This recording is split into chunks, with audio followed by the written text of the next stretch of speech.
Disney, milyar dolarlık animasyon polis dost aksiyon komedi hitinin uzun zamandır beklenen devam filmi Zootopia 2'yi geliştirmek için zaman harcadı. Neyse ki sevilen uyumsuz hayvan kahramanlarımızın başarılı tavşan polis memuru Judy Hopps ve eski tilki dolandırıcısı Nick Wilde'ın dönüşü beklemeye değdi. İlk filmin olaylarından kısa bir süre sonra başlayan bu filmde, ilk filmin başarısının merkezindeki tuhaf çift hızla yeni bir komplonun içine sürükleniyor. Bu yeni vaka, Judy, Zootopia şehri için çok daha geniş kapsamlı etkileri olan bir gizemin içine çekiyor. Zootopia, antropomorfik hayvanların uyum içinde bir arada yaşadığı, şehri her türe uygun iklim kontrollü bölgelere ayıran Hava Duvarı adlı bir metropol. Zootopia 2, ilk filmi hit yapan büyüyü yeniden yakalıyor. Herhangi bir animasyon filminin en zor kısımlarından biri, onu iki farklı izleyici kitlesine hitap edecek şekilde kurgulamaktır. Birincil hedef kitle olan çocuklar ve bu filmi sinemada izlemek için para harcayan ebeveynler. Disney, bu dengeyi sağlamada oldukça başarılı.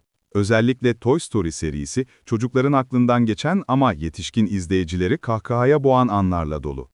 Zootopia, görsel göndermeler ve kısa anekdotlarla dolu bu karışımı ustalıkla yönetmiş ve her yaştan insanın mutlaka izlemesi gereken bir yapım haline getirmiş.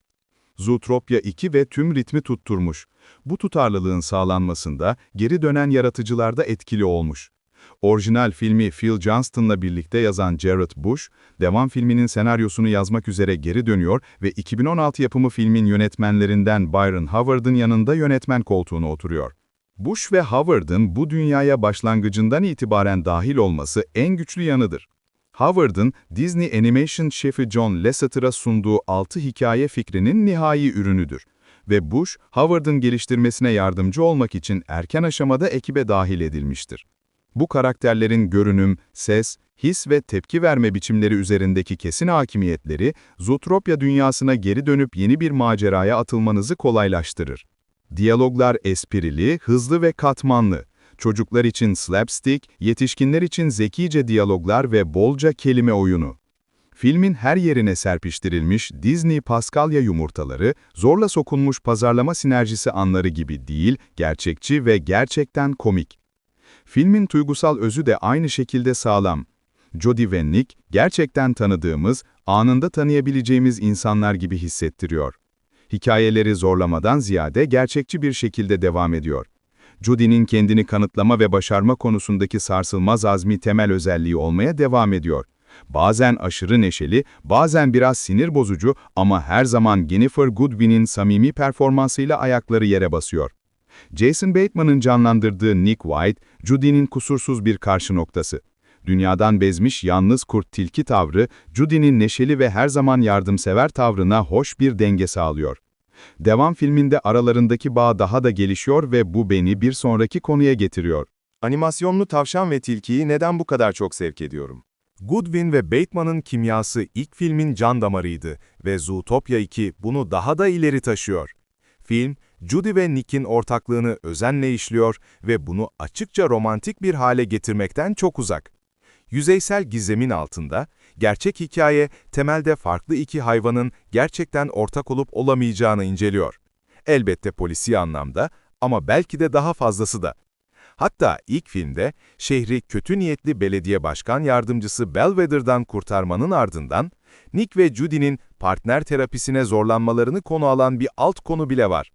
Özellikle Judy, değerini kanıtlamaya odaklanmış durumda ve Nick'le birlikte suç çözme konusunda tek hitlik birer harikadan çok daha fazlası olduklarını kanıtlıyor. Nick ve Judy'nin ilişkisinin ele alınışındaki bir eleştiri, filmin onlar için tam bir romantik dönemeç oluşturma konusundaki isteksizliği olabilir. Arkadaşlar ve çiftler arasındaki o ince çizgi devam filminde de geçerli. Ancak birçok filmde de bu tuhaf orta yolda ilerlediğini hayal etmek zor. Hatta ilk sahnelerden biri Nick ve Judy'nin bebekleriyle dışarı çıktıklarını ima ediyor.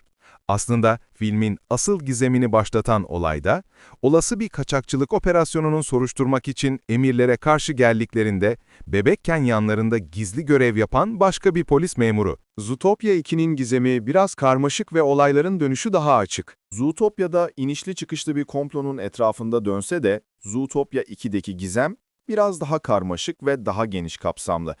Yıllar önce bir kaplumbağaya saldırdıktan sonra Zootopya'dan kovulan sürüngenler ve gizemli amaçlarla hayvanlar şehrine gizlice giren zehirli bir yılan etrafında dönüyor.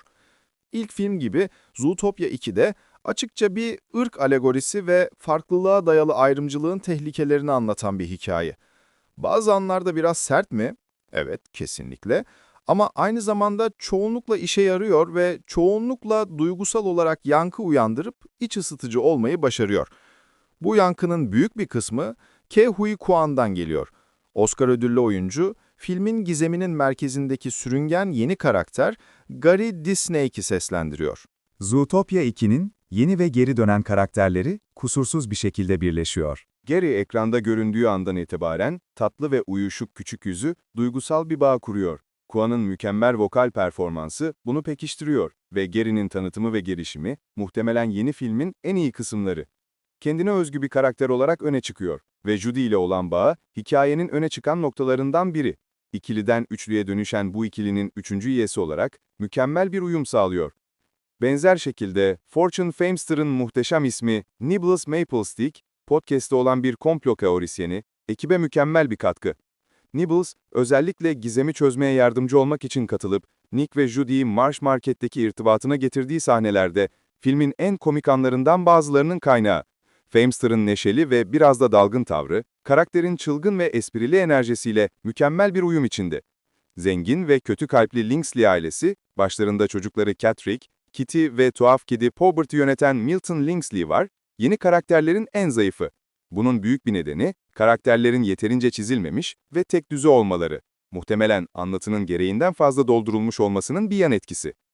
Milton Linksley'nin motivasyonları Bellwether'inkilerden daha belirsiz ve Jenny Slate'in canlandırdığı koyun suç dehası çok daha eğlenceli bir kötü adamdı.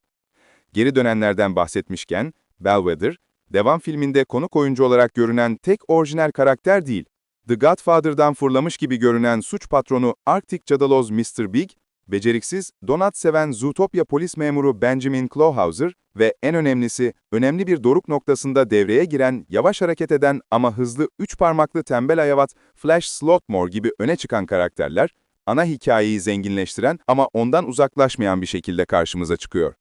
Patrick Warburton'ın canlandırdığı Arnold Schwarzenegger tarzında Zootopya belediye başkanı olan aygır aktör Brian Winddancer da devam filminde küçük ama önemli bir figür.